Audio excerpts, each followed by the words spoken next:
What's up, everybody? Welcome to the Vegans Who Live podcast.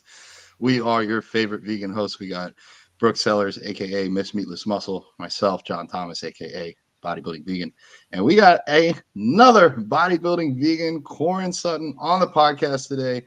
He's been in the game for a bit. He's been out there making content, doing shows. Somebody I've definitely been seeing on Instagram before I saw him in real life. And now I kind of have both of those. So, Korin, how are you doing, brother? Everything's good. Thank you for having me. Yeah. Let's I mean, a lot of people already know about you, but like real quick, how long have you been bodybuilding? Over a decade, so more than 10 years for sure. More than 10 years. Mm-hmm. And how many shows have you done? I think we're at 28 or 29 shows already. Wow. That's so impressive. Yeah, for people watching, you'll see all his trophies in the background. That's not even everything. I have more. I just moved, so like I have more in the box. So a bunch of medals just sitting in the box right now. But that's not even everything. I'm thinking about like impressive. Using this wall for like when I'm doing like Instagram videos. So we have two backgrounds. We have a background for videos, and we do the office stuff, and then we have another background for reels and stuff like that. So I'm trying to spread it out versus like having everything all on one wall, because I think in the old apartment it was just like too cluttered, So Life looks still great. redesigning things. And I see the Glute Lab back there by Brett Contreras. Yep. You got a good library. Yeah, your content is awesome. I love and I've followed you forever, so I've seen like how your content has consistently gotten better and improved. Yeah, like your videos. I love when you're in the grocery store and like you're showing people all the different options and like which mock meats to choose. So yeah, you provide a lot of really good information for vegans. No doubt. Thank you. I try. Yeah. I can tell the kind of like the restaurant series you're doing right now. Smash versus trash. Yeah. That one, just based on comments and everything else, I could tell people get really hyped up for those. So yeah, we haven't found a trash yet. I think that's what people are looking for. Is like they're looking for me to say, "Man, this is straight trash." Like we haven't found one yet, but the next one from requests, people are requesting Taco Bell. So we're definitely going to do that next. That's going to be we're going to probably film that in 2 weeks. Not this week. This week's going to be mostly just grocery stores and maybe some workout stuff. But then the following week is definitely going to be like recipes, and then also Taco Bell for sure, because that's some people requested that one. So they want more of the common things, like because when I do the Smash versus Trash, I try to represent some of the restaurants in locally here in Florida. Some of the vegan places, because that's where I go to the most. But I know, when it comes to the outside, a lot of people do enjoy some of the fast food restaurants as well, and want to know the taste and how it is. So that's why the previous one I did was, I don't even know if it came out yet, but I remember I did like a Chipotle one, but I don't know if that one came out. I think it did, right? I'll have to look. I love Chipotle. I love the sofritas. I never got to try the vegan cheese from Taco Bell. Do they still have that? Do they still carry that? They discontinued that. Yeah. Yeah. Bummer. So I was like, I need to know if that's smash or trash. Yeah, I didn't even have a chance to try it, but I saw people reviewed it, and some people liked it, some people didn't. So I wanted my personal try, but the time I tried to get into it, they already discontinued. It was so short. It was only for 2 weeks. Yeah. I feel like it's awesome that these companies like Burger King, Taco Bell are offering these vegan options. Mm-hmm. I also feel you got to be very conscious as a plant-based or vegan consumer if you're going into these places, because a lot of these people, I've never worked behind the counter, so I don't know what it's like. It might be busy, maybe they're undertrained, or just new at their job, and like they don't fully know what's vegan and what's not. So I would just be careful with what you're getting. It's just it's that catch-22. It's like, if we only support vegan businesses, then we'll never have the movement grow outside of vegan businesses. But when you support a business that offers both options, you just got to be careful. Yeah, Brooke, actually, you know about this. When it comes down to like, every restaurant chain is going to be different. But like, for example, like Burger King, some people did mention like, the burger could be cross-contaminated, and there's a good, highly possible chance that could be the case. But the thing is that I don't me personally, I don't really care that much about it, like, because I call that like dirty vegan food, you know what I'm saying? Because technically it's not animal, it's not made with animal products, but it's just cooked on the same stuff. So also you're going to get some contamination there. But it's a fast food chain, and it's America. Like they just don't regulate the rules properly here, versus like in other countries. Like in the UK, it's heavily operated. Like if you get something vegan, it can't be cross-contaminated. It has to have its own separate thing. So, for example, when I went to KFC, I had their vegan chicken sandwich, right?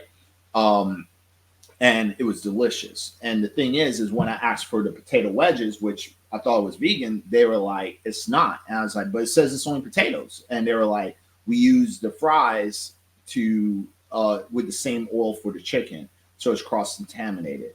And that's from like the register, which I was like very surprised that that person knew all of that. And I was like, are you vegan or something like? And he's like, no, he was like, I'm not vegan. It's just, he told me in the UK, the regulations of cross-contamination and people who's vegan and stuff like that is considered in the same category as an allergen. So it's heavy, it's taken very seriously, versus here, it's not, And he told me like, yeah, we have our own grill just for vegan food. So like you can get the chicken sandwich because that's made on that grill, but the French fries you can't have that. We only have one burner for the fries, and it's using the chicken grease. So it's taken more seriously. So, but that's how it is. But again, I'm not going to Burger King every single day getting Whoppers. Like so like that's the thing too. So it's like you said, it's like a catch-22 pretty much. I'm in the same boat as far as the cross-contamination, because to me, it's ultimately about like supply and demand, right? Like you're voting with your dollar. So I think it's more important to like go into, these chain restaurants and show people that there is a demand for those vegan products. I think that's really important. Like I will never forget being in college and there was all these vegans outside protesting Del Taco. They had come out with some Beyond Meat something. And they were like, why would you buy this? Like this money is going into a giant pool that's still supporting animal suffering. And I'm like, but because you're still showing people that there is a demand for vegan products. So I think it's really important to like show these businesses and these companies. And like you were saying, like overseas, it's so much more common. Like I hate seeing on plant-based news, it'll be like Pizza Hut just came out with a vegan pizza with Beyond Meat. And I'm like, oh my God, great. Where? I want to try it. And like you, I don't eat that stuff all the time, but it's fun to try every once in a while. So, but then it'll be like, it's in the UK, So it's funny how common it is over there. But I feel like here in America, like it is important to make sure that we are showing that there is that demand for vegan products by voting with our dollar. Yeah, I mean, they I don't know if you know, but the reason a lot of stuff does open first in the UK, especially a lot of American chains, fast food chains like Starbucks, McDonald's, like Burger King, Pizza Hut, Papa John's, like all the American chains have a vegan option, every single one. Like, and even when it comes to UK restaurants, every restaurant has a vegan option. Even your local bar has a vegan option. It's crazy how much vegan items is available over there. But one of the reasons it's always tested there first is because in the UK alone, there's more vegans together in one location, so they can get a better reading, versus here in America is very spread out. Like America is a very huge country and it's very spread out. And a lot of people live concentrated in most cities, not like just all over. It's like more concentrated.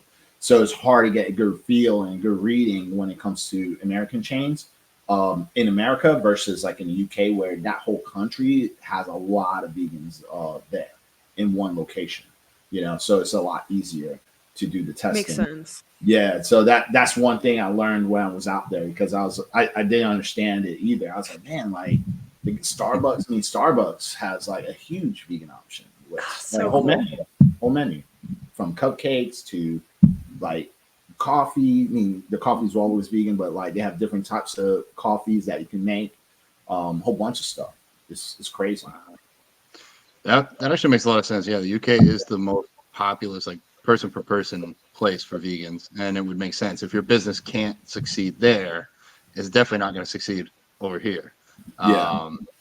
Actually, shout out to my little sister. She's over there right now.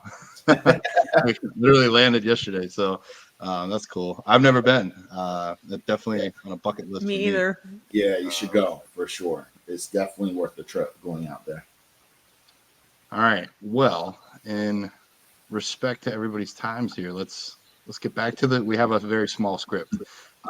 We do our wins of the week. So who would like to go first? I'll go first. Mine is super short and simple. I feel like I've perfected my slow cooker seitan recipe, so I'm excited to share it. I made some seitan in the slow cooker with salsa, and it was so good. The first time I made it, it was like too chewy. It was too much like a meatball. It was way too moist, and now I've like totally perfected it. It is so delicious. So I'm super excited to share it. Congrats. I'm excited to try. Thanks. I could go next. Yesterday I hit 4 months in my relationship with Allie. So I think Korin, we were going to talk to you a little bit later about some dating and stuff, like vegan dating advice. Yeah.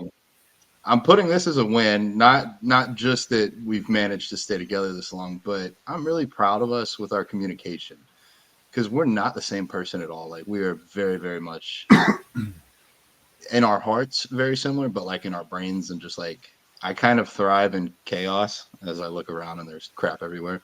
And she's much more organized, a little bit slow and down to earth. But like, I think we're finding ways to complement that. I was creeping through her Instagram and found a post she made last year where she took like 10 days and just like went to this Airbnb out in the woods, like a cabin, and just like put her phone in a box and like off of social media for 10 days. And I'm like, whoa, I could maybe do 24 hours. Let's start there. So we're trying to plan that. I'm trying to figure out, like, as long as I don't have a client competing that weekend, I could probably do 48 hours. And like, I could not tell you the last time I've been like 48 hours away from a screen. I really couldn't. Like, I don't know, like maybe like middle school, maybe like half my life ago. So I think that'd be really good for me. So I'm proud of us for getting to 4 months, but also our communication, and then trying things that seem scary to better ourselves. So that's my win of this week. How about That's a good one. I guess my only win is I would say it was my birthday last weekend, so celebrated that, and then also finished moving and settling in.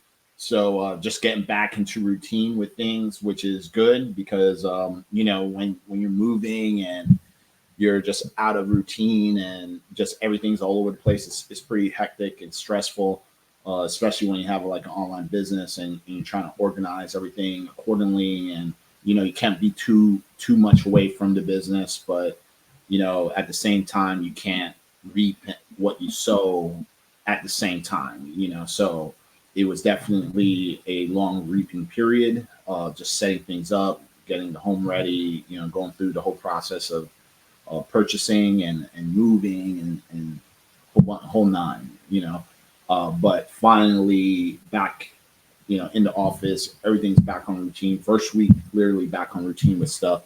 So I'm just excited with that overall. I love what I do. I love the work. So I just like being back into my own grind, you could say. Nice. Yeah. Moving sucks. Yeah. And I'm a creature of habit too. Like, I love my routine. When I get out of my routine, I'm like pulling my hair out. Are you still in Fort Lauderdale though? No. I always lived in Miami. So. Oh, okay. Yeah. So I went from I was living for a few years. I would say 5-6 years in Bay Harbor Islands, but now I'm in Aventura, which I like.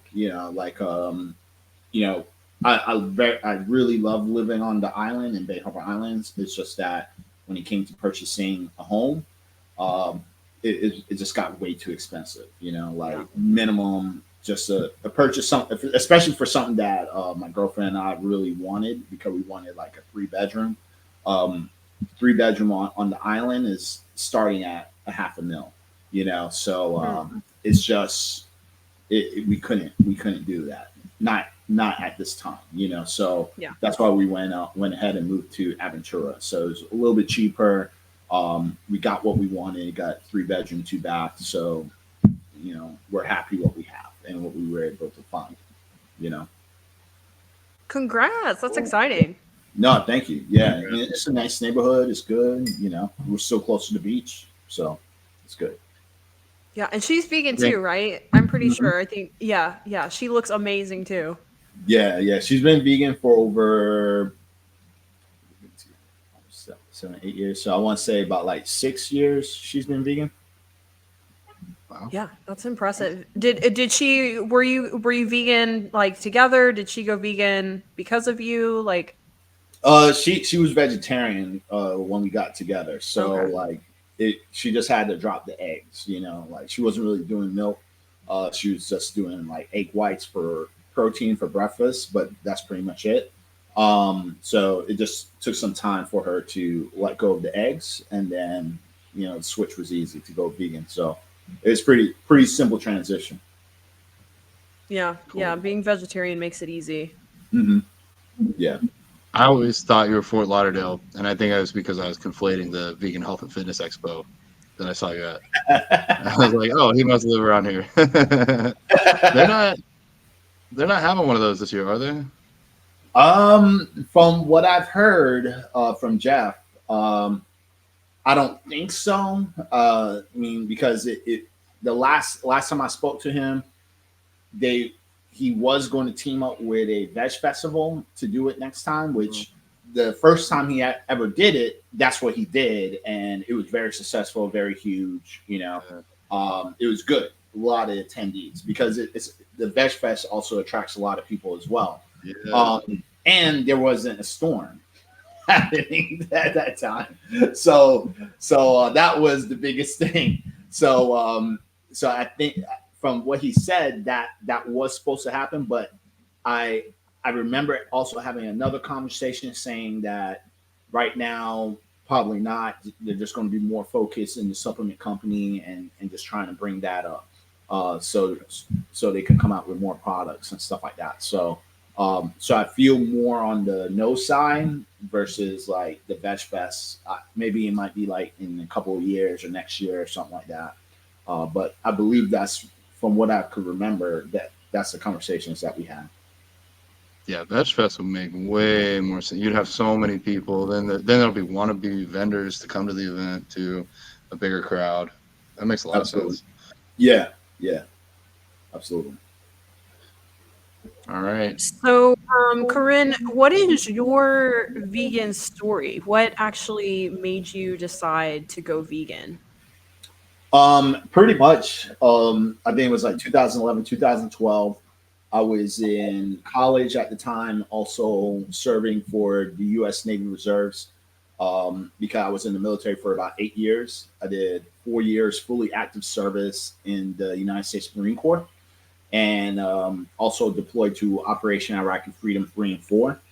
And then from there, I transitioned from being fully active duty to the Navy Reserves. Like, and the Reserves is like part-time. It's like actively part-time. So when I was in, I decided to go to school at the same time. Now, when I was in school, I was doing classes on public speaking. And then we were learning more about persuasive speaking at the time. So Gary Roski actually came into my classroom and was teaching us about veganism. He did his speech called The Best Speech Ever. You can find it on YouTube, and it's still there to this day. And that same exact speech that you could look up on YouTube is the same speech he did live at my class. And it was definitely supposed to be just an example of persuasive speaking. And he's a really good speaker. This is before social media and everything became like a thing. And what ended up happening was I was convinced. I was definitely convinced of the whole vegan message. You know what I'm saying? So when he convinced me, that's when I pretty much decided to start to transition. And the reason the convincing was so good was a couple of things. First, he shed some light on things that I didn't really know that was happening in the animal agriculture industry. So for like, obviously I knew animals get slaughtered, but I had this metaphor, this make believe of what happened to animals. I thought, reality, I really thought that these animals were treated well, and they kill the oldest animals, and they're on like a grass prairie and a picket fence and the big red farm, and they're just living in a happy-go-lucky life, right? And obviously, if they get old, they slaughter them, and then that's how we get our food. And it's just a big cycle. But I didn't know. But when Gary Urofsky showed the truth, he showed like, nah, it's like an industry. It's like these animals are. It's like a system. Like it has to be produced fast, and they inject them with hormones and steroids and freaking like antibiotics and stuff, so they don't get sick. They're stuck in these lots called what they're called again, CAFOs, and with these CAFOs, like all these animals are smashed together. It doesn't matter if it's a cow, a pig, a chicken. These CAFOs are packed with animals, and this is how primarily United States are being fed, right? Even to this day, it's still the same. You see people online talking about grass-fed and pasteurized and things like that, but again, this isn't majority of the United States that's getting fed, and this is a very selective few, number one. And number two is that even if there's some blanket laws like pasteurized eggs and free range, like these words and certifications are also like, some people might be doing, I'm not saying like every farm is not legit. There's farms out there that's probably 100% legit, but majority is not, because you have to still remember demand. If you got guys out there promoting you need to eat more eggs, be on the eggs diet, you need to eat more meat, do this keto diet, the speed of demand, even if it's grass-fed, has to be fast and rapid. And if people actually did their due diligence on the speed, they would understand that even if you did grass-fed and pasteurized and all this stuff, first, this is greenwashing, number one. It's humane washing, number two. And number three, all this stuff is not sustainable larger scale. It's not. Yeah. It's not. And people just have to do the research. They have to follow where the money is than just listening to influencers. Like, do the research. I'm not even bullshit. Just follow the money when it comes to that stuff. And it's in Business Insiders. There's articles about it in Harvard, Business Insider, Forbes talk about this stuff when it comes to, like these different types of farming practices. Regenerative farming is another one. It's not sustainable. Yeah, and regenerative farming out of all of them is probably the best. I'm not going to say that it sucks, it's trash. It's actually the best way of farming, but just large scale, if we, it's not sustainable. They even said like it requires more land for it to be sustainable, which, that means they have to cut down even more pastures. They have to cut down more trees from the rainforest to make it more sustainable. And then second, they have to produce it by 3 times for it to equate to the factory animal farms that we have now to this day, by 3 times. So it's just, they just don't see it happening, So this is all just greenwashing and trying to make people feel better and good with their dollars when they're paying for meat, Versus the best way would just be like, just don't involve in it altogether. It's like drinking alcohol. Like, yeah, there's different types of alcohol. You have bottom shelf and top shelf. Top shelf's more expensive. It's going to give you less of a hangover. But at the end of the day, it's still going to fuck up your kidneys and liver. So it's like, it doesn't real. It does, none of it really matters. But it's really hard to change people's mindset for stuff that they're used to and they're accustomed of doing and things that they love. And for me, it wasn't that hard because I never looked at food as an identity of myself. You know, I just use food as fuel. And when Gary showed like what goes on behind the scenes, I'm like, you know what? It looks pretty bad. I'm not happy what really goes on. But and I wasn't like 100% on board with it either, you know, like I still had my doubts. But at the same time, I was just like, look, you know, it can't hurt to try. You know, at the end of the day, it can't hurt to try. So that's what I did. First I went pescatarian. I mean, first the idea was to go vegan 100%, but then once I got home and kind of like, you know, you let things kind of settle in and stuff, I was like, I don't even know what I'm doing. Right? So I was like, let's do this a little slow. Let's slow things down. I was like, let me go pescatarian first, right?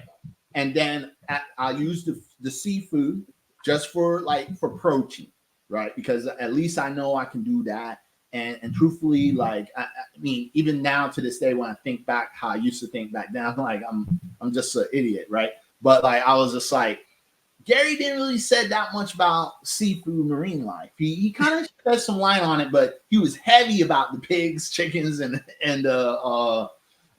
pigs, chickens, and the cows. The cows. Right? And so I was like, I'll go pescatarian, and then I'll start incorporating more plant-based foods, which I did. And even when I was looking for like alternatives, because I didn't even know about tofu and tempeh and stuff like that. Like he showed some examples, but a lot of it was like alternative meats. I didn't even know where to get it. So I'm like looking around, and even if I saw tofu, I didn't even know what to do with it, you know, and the internet wasn't even where it's at today.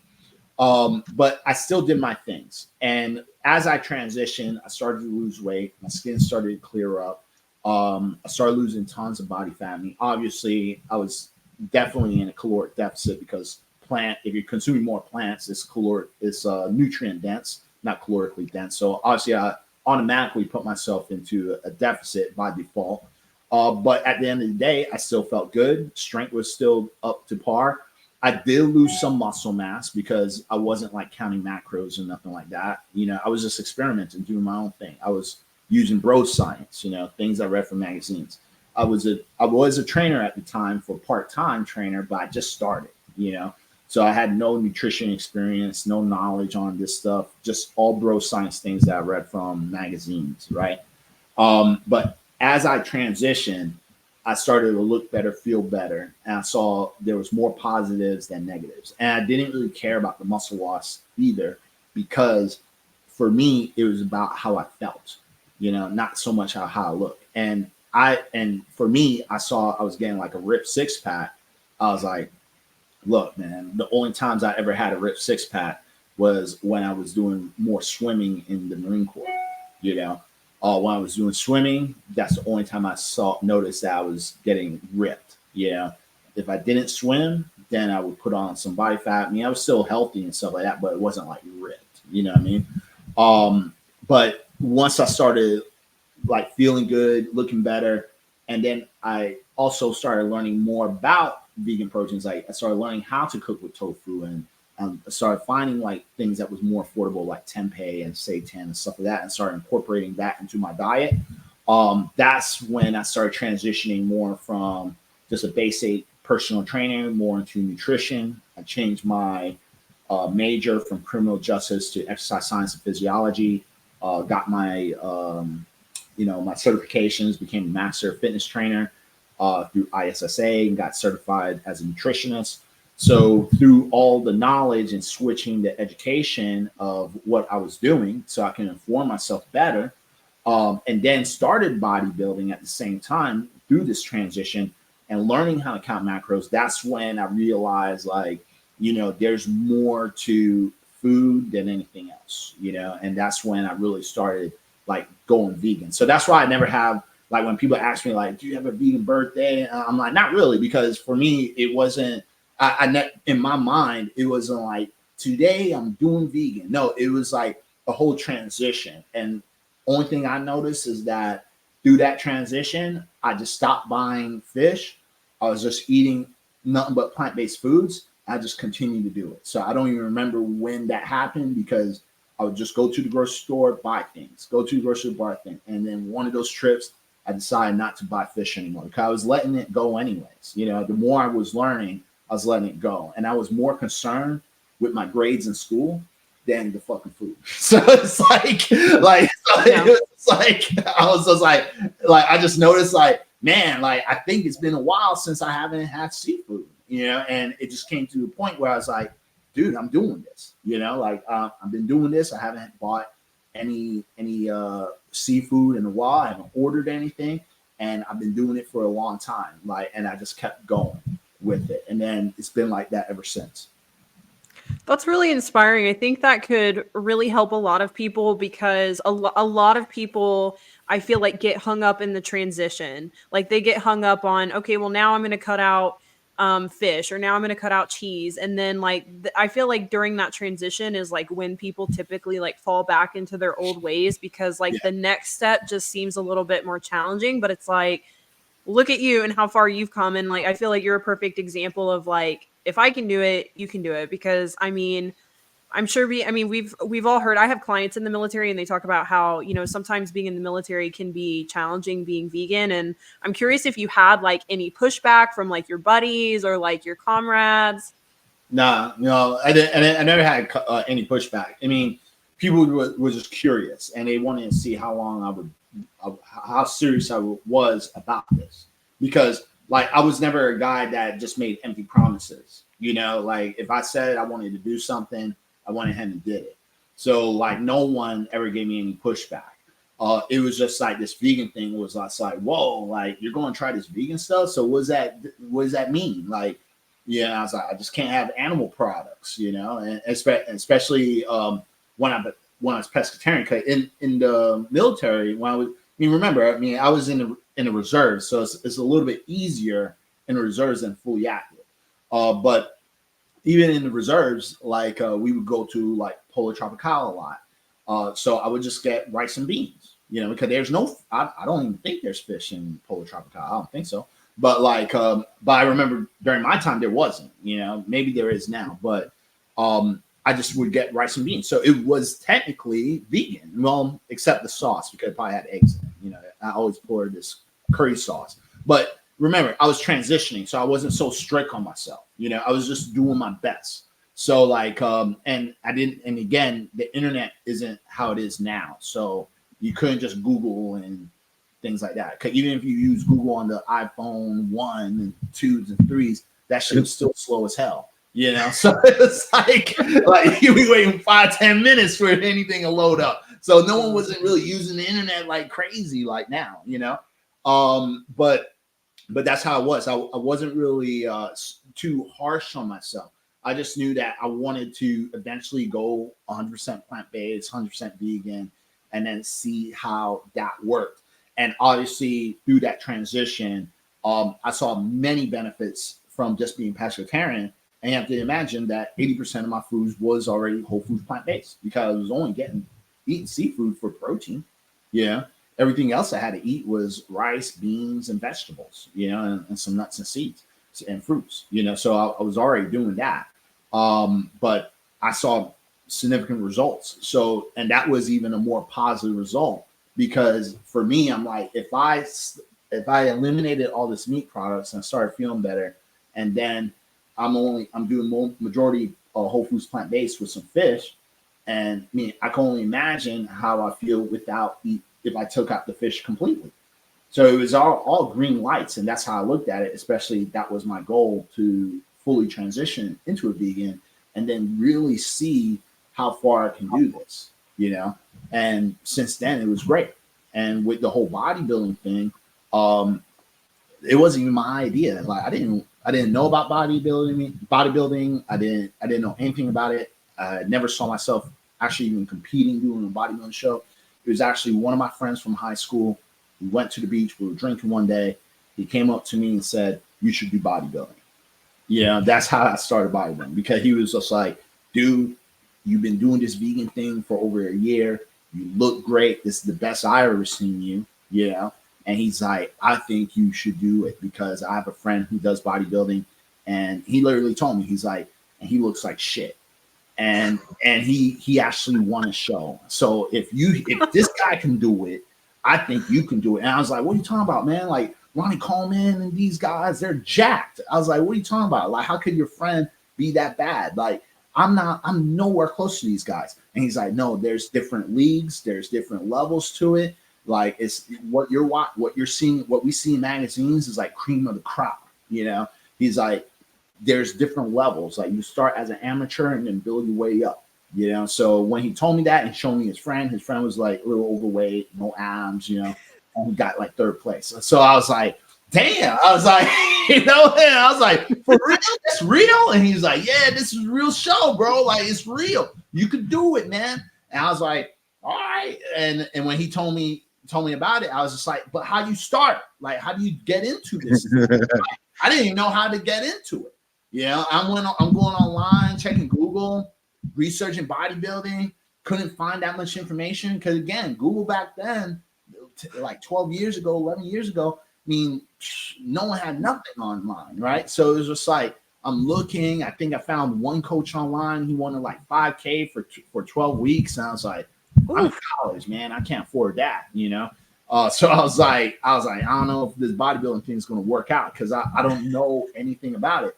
But it's funny how life works because sometimes when and this is why I always talk about like projecting your goals, like dream boards and speaking it out and always be focused on what you want to do because it really interests me.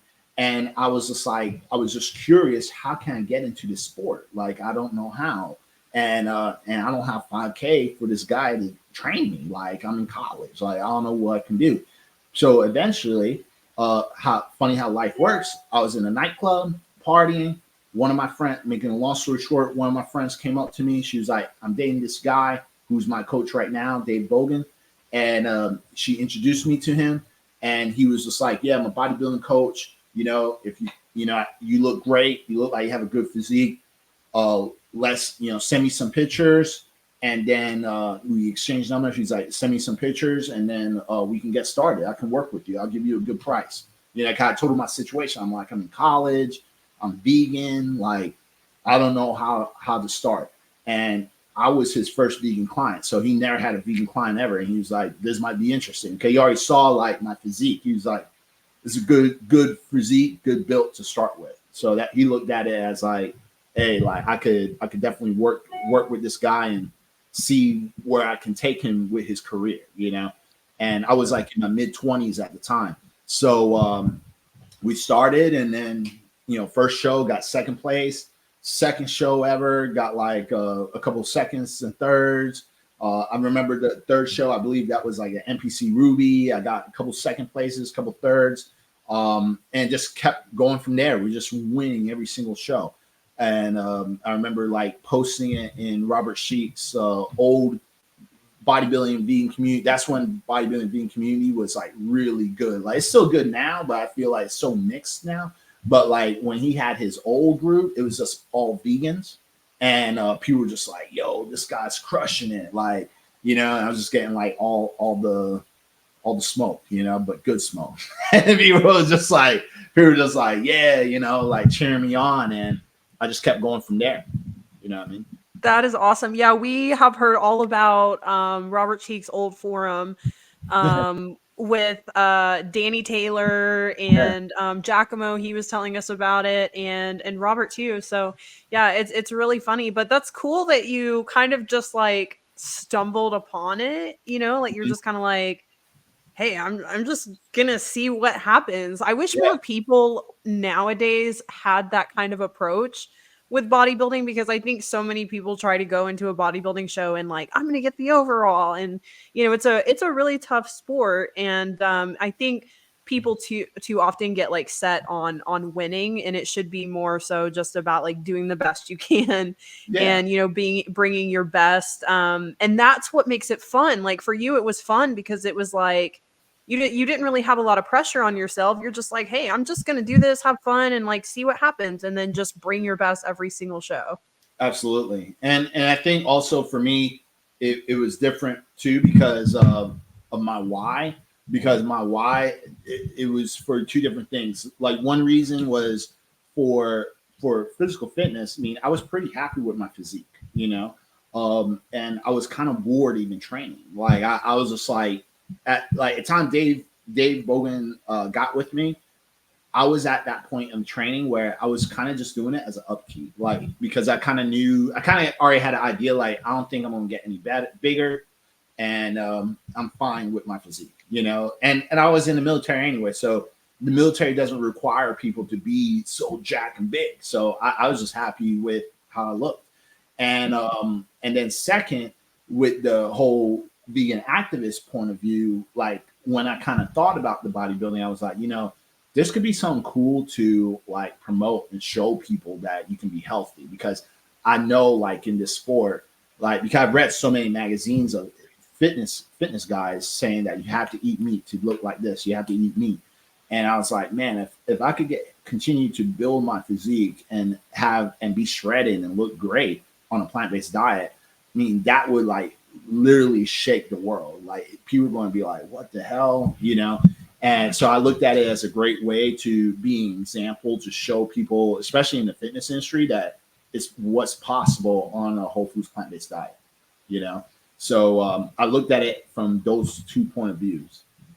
Yeah, absolutely. Yeah, I definitely see bodybuilding as a great form of activism, because like we've talked about this before, like there's no vegan Mr. or Mrs. Olympia. There's not like a lot of, you know, vegan pros out there, whereas like there is a lot of vegan endurance athletes. So it is a really good avenue for vegans to advocate and show people that you can still achieve an awesome physique and do really well on stage. And I mean, you've done that. I feel like you're probably better than ever, right?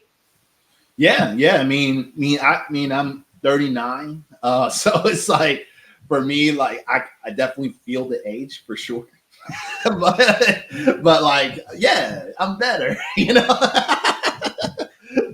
I know, because I feel like I saw your last, I think it was what was the last show that you did? And you had that great video from Gilco Productions. Oh yeah, that was the Ben Wilder's yes. Yeah, very impressive. Yeah, and listen to this, like behind the scenes, because that for that shot, I think I paid like $150, $200. Yeah, it ain't cheap. Video. And it's not cheap. But like but I knew I needed it, because I was just like, yo, this shit looks really good. This is like high quality production. But then I started getting the shivers, because I was like, I cannot mess this up, because I just laid down, because it's not like with my camera guys like filming, like if I mess up, I could just do it over again. It's no pressure, you know what I mean? But when you're paying someone else and they're like, you only got one shot, you know, and like I was like, man, like I need to get this routine right. Every hit, every pose that I do has to be looking good. I cannot mess this up, even though like in bodybuilding you can't mess up anyway. But it was just like that extra pressure, because I'm like, this shot, I've just paid $150, $200 for this shot. So I was like, man, I have to make it look good. So I was just like taking my time, and I was nervous. I was like, oh man, hope I don't mess up, you know? Oh my gosh, I know. It's funny because I remember my my last show, Gilco Productions, was there, and it was like a $200 video, and I was like, you though, I was like, shit, I gotta do it though, like, you know. And then like it was such a huge show, and they didn't anticipate there to be so many athletes. And then like right when I'm about to walk on, we were supposed to have 15 seconds, and then they're like, oh, by the way, you only have 10 seconds, and I'm like, shit. And I'm like, but I paid $200 for this video. Like, how can you do that to me? But whatever, you make it work, right? Yeah. real quick. Hey, John. I don't know what happened. Like everything went black over here. So yeah. We just kept going though. I know. I hopefully Sean can edit it out. Well, I'm back now. I know I'm in the wrong spot, but I'm here. That's okay. Corin, I was just letting you go because you were putting out so much good stuff that I was enjoying hearing. But I do want to slow it down for just a moment, because there were a lot of really good things to hit on. Personally, actually, what's funny to me, Dave Bogan was the head judge at my very first show back in 2014. Oh, yeah. So I know Dave, and actually I did the Ruby Classic last year, and Dave was there. I think he had an athlete in it, so he was watching. So I got to see him like almost like 8 years later, 9 years later. Got to see him again. I had a whole lot of other questions for you, but I did want to slow it down and say, like, a lot of people don't make the switch to veganism because it feels like it's too hard. I think you had mentioned they have such a routine set in place. And for me, I was 13, so I didn't know how to cook anyways. So it wasn't that big of a deal to try and learn vegan food because I didn't know anything else anyways. I think your way of doing it, even if you had a little bit of the egg or something at Pollo Tropical, like, you still were doing your best or making the effort and learning along the way. And anything gets easier the longer you do it. So I think a lot of people could be inspired by your story. I didn't want to gloss over either that you were, an active service member in our military. I personally want to thank you and say thank you for what you've done for our country. No doubt. It's not. I mean, I briefly worked in law enforcement, but I didn't have to leave my house or move or go overseas. So, that's just something that you've done that not everybody does in their life. So thank you for that. I think a lot of people would ask that aren't vegan, that are a little bit closed-minded, is like, how are you going to be a warrior? How are you going to fight? And then you don't even have it in you to kill an animal. Mm-hmm. Like, you're not even strong enough to kill an animal. How could you be in the military? But I'm sure you have your own take, but my take would be is like, it's harder. It's more difficult to stand up for somebody that's weak than to take advantage of them. And Absolutely. So, yeah.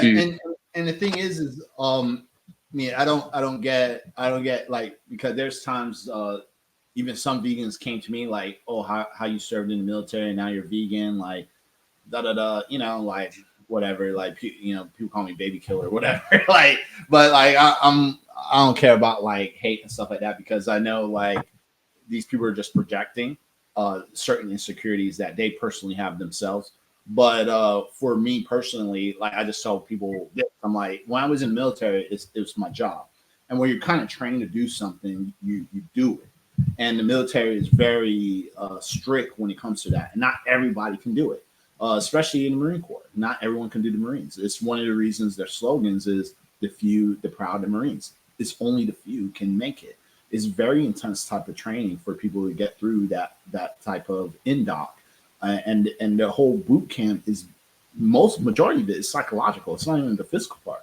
It's all psychological, because they want to see that if you have what it takes to be a Marine, because they can't have a fragile mind in there that can't handle taking someone else's life and things like that. And I've seen people break down and people get kicked out even in boot camp. It's the whole point is to extract those particular individuals. And even through that process, that vetting process, even when we get to war and train like war scenarios and do a lot of training for that, I've seen people even got out of the war and got out of the military or got kicked out of the unit when we're about to deploy, because they can't have people like that in there. And the reason is, it's not that they're saying that, and they're not saying that you're weak and stuff like that. Like, it's like no one really pushed that on you when it comes to these type of scenarios. Like, people will call you weak and say a whole bunch of stuff when it comes to PT and like things that doesn't really matter, right? But when it comes to things that does matter, they don't look at you any different. They don't degrade you for that. They're looking at it in a particular situation that we can't have someone like you in there because you're going to get other people killed. And they're looking at the safety of the people who can hold it down. And that's something I was taught in the military. It's like, it's not about like who's the weakest link, because we all have to be strong together. If we have a weakest link, we have to cut it out to make the chain stronger, because that person will break us. That's the person who would get the other person killed. It's not the other people that's strong. It's the weak, because you're going to be more focused trying to help that guy, and he can't even take care of himself. So that's how the training process is. So when I tell people this story, I tell people, like, look, like, when I joined, like, it had nothing to do with killing people and stuff like that. I just wanted to serve my country and do do my thing. I saw myself doing 20 years and retiring, but that didn't happen because after 8 years, I was just like, I can't do it anymore, because part of it was, first, I wanted more control of my life, because I felt, and I know like there's a lot, I'm not saying nothing negative about people in the military or people who, like, I have buddies and vets who've done 20, they're retiring now at this moment, because they already did their 20 years, and I congratulate them. We're still friends to this day, but I just couldn't handle my life being controlled. That's number one. And number two, even when I was transitioning more into veganism, like, that did play a little bit of that psychological effect, because it was just like, I don't want to, cause I was like rediscovering myself as well, and I was just like, if I want to have a better life, I need to change my surroundings, and part of that, my changing my life was like, I felt like I was partying. I was always out at night, I was always so involved around violence and, all this stuff. And I kind of wanted more peace in my life. So I was like, first, everything starts from the plate, right? So I started changing my eating habits. But then by changing my eating habits, I started looking at it from a different perspective. Like, maybe I need to change my job and some of the people I'm around with, because the job that I'm doing is all about violence. It's all about killing. I mean, we sing chants about killing, like killing people and putting them down the hole and a whole bunch of craziness, right? So I'm like, I need to start changing my language and changing like the people I'm around with in my job. So even through that, I started changing that, because I kind of was just seeing things like in that perspective. If you catch what I'm saying. So that's why I got out. It's multiple reasons why. But those were the main reasons, is because once I started going more plant-based and I started looking at animals and stuff like that, and I felt more at peace with what I was eating, I wanted more peace in my life and started to focus on helping people, more, like where I could actually see the help. Because when you're in the military and you're doing war, you don't really see the reward from what you're doing out there. You know what I'm saying? And even when I was trying to get jobs back then, it was still hard. It wasn't like I wasn't seeing like the promises that the military make it seem like, oh, it's so easy to get a job, you can work anywhere and stuff like that. No, it's not. You get treated just like what everyone else. Like, yeah, you have the military experience. It's a plus, but it's not like everything. You know what I mean? So and that's when I was just like, I kind of want to change like everything that I do. And I want to really help people in things that really matters. And when I saw like how bad the diet is and nutrition and like how people are overweight and stuff, and I always loved fitness anyways, I was like, maybe this could be something I can do where I can really help people with what they eat. Because if I figured out all this about food just from a plant-based perspective, I can only imagine what other people are eating. And that's what kind of pushed me in the direction with fitness, Makes sense. Really inspiring that you just completely changed your whole lifestyle. And how long has it been since you've been out of the military? Probably I think 20 years already. So that's it. Wow. Yeah. I think so. Yeah, I think it's been already 20. Yeah, it is amazing how when you go vegan though, it just changes your perspective on the whole world, on a lot of things. Besides just the treatment of animals, it is like the treatment of human beings and just having a more ethical stance in all areas of life. Absolutely, for some people. Because Yeah. Because just because you're vegan doesn't mean like you're an angel. There's still some assholes right. there. I mean, they're just asshole. Like just couldn't. Oh yeah, I know. I'm sure you get it too, because you have a huge account and you've been around forever. And like, yeah, sometimes the vegan community, they can be rough on other vegans. And I'm like, guys, they've always been like that. It's not just because they went vegan. They always been assholes. So that's a good point. That just never changed. That's their pure demeanor. Like. That's so true. It's like being vegan just gave them an excuse, gave them more things to aggravate people about. Yeah, they're probably they just like they went from being an asshole maybe to a dickhead. Like they just there's levels to this. Yeah. Oh my gosh. So do you have any more competitive plans? Do you have any big events coming up? Anything exciting?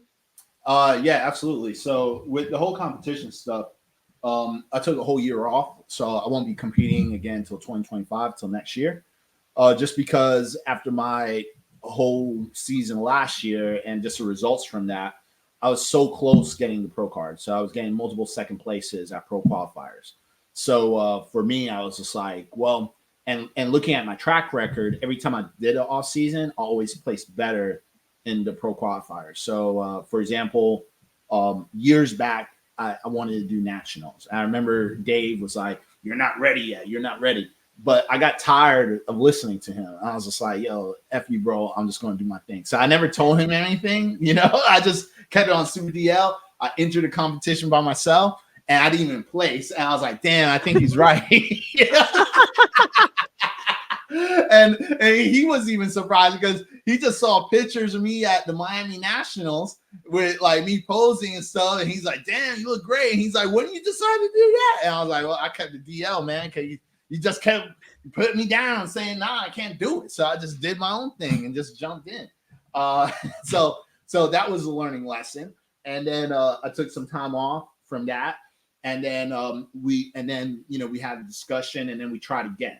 Then when we tried again, I didn't place for like I think two other ones, but then I eventually placed like in one of them, right? I think I didn't place in one, and then we did another nationals, and then I placed. But when I placed, I got third. So when I placed, then I was like, all right, at least this time we placed. You know, we got one placing, like, and it was only one category, you know, and I forgot which one it was, but I remember it was one. I remember it was open bodybuilding, like lightweight or something like that. So I got third in that. And then after that, I was like, let me do another off season. So I took a year off, came back, and then that was last year. So last year was like one of my best runs because it was just like I did the Caribbean Grand Prix. I think that was the first pro qualifier that we did that year, and then got multiple second places in multiple categories. And then we did the Ben Wielder, and the Ben Wielder was really like, I wasn't even planning to do it, to tell the truth, but it was really like a last minute thing because I was talking to Natalie Matthews and her husband George Matthews, and they were saying like, yo, you should jump in it. It's literally next week. You know, so I was already in my mind like all season, you know, but I was like, all right, let's clean up the diet because I had this big cheat day, you know, it was like wilding. And I was like, man, I have to do some work. So it was tough, like dropping weight and stuff because I ate so much crap. And then but we got the weight in, and then did that, and again got multiple second places from that show. So from the other shows, like just local shows, I think I got an overall in one or two shows, and then a lot of first places. So that's when I decided, like, you know, for me to get first and win a pro card, I think I need one more off season and then come back and do it again in 2025. Because from the track record, every time I went off season, I got better in my placing. So that's the key. And then number two, the only thing I have left is, I think, next weekend on June 22nd, there's going to be a Love Life Cafe, like workout collaboration, like with Tori Washington, myself, and a couple other people as well, like Sexy Fit Vegan. She's going to be there, and other people. So that's something that we're doing locally on June 22nd. I believe it's going to be sometime in the morning for sure. I don't have the time with me at the moment, but it's definitely online. Like if you look around. What's the location for that one? Love Life Cafe. And what city? Wynwood, Florida. Yeah. Well, I know you got a time limit here. We're coming up on that, brother. So we're gonna have to have you back on. I want to ask you. You and I are similar Brooke is like almost on that edge, but like I've been vegan for 18 years. So it was like dark ages. And I remember like iPhone 1, 2. Nobody else remembers that shit.